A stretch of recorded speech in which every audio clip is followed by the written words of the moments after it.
Hey, class and Dr. Gittinson, I have been struggling with understanding baptism, and it's now even more confusing after we've gone through the articles and I see that baptism is signaled as regenerative. But I'm going to leave that to a second discussion. This one I want to focus on what I've previously understood baptism to be in the Methodist Church. What it's been taught to me is that during baptism, especially of a child, an infant, we'll say, there's a special dispensation, maybe that's not the right word, but a giving or a blessing of God's grace on this child. It's mysterious in nature, and it's some kind of mysterious, beautiful thing that's happening to this child.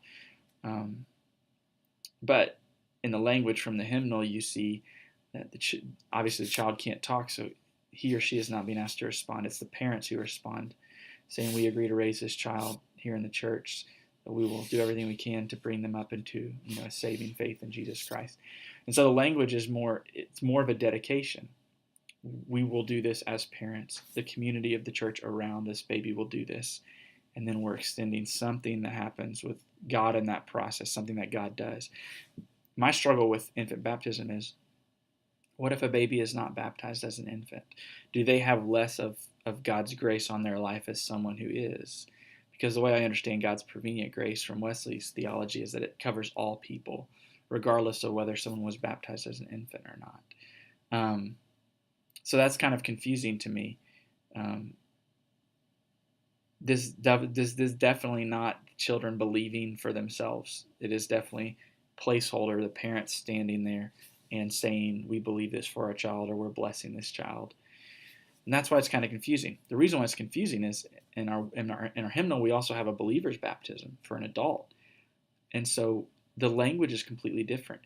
In that, the adult is being asked if they repent of their sins. They're being asked if they believe in Jesus Christ. It's the believer's baptism.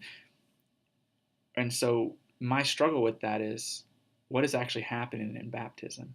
If it's just like circumcision, where this is a marker to distinguish us from the rest of the world, it makes a whole lot more sense. But if we're saying something actually occurs there, um, that God is doing something, what is it?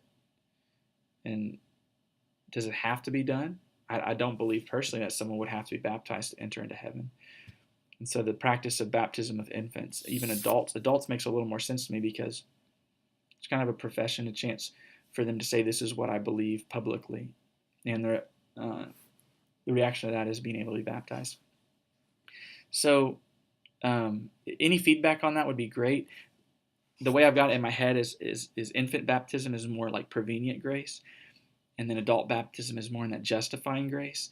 But the reason why, even if that makes sense in my head, it doesn't make sense, because baptism shouldn't be two different things depending on age.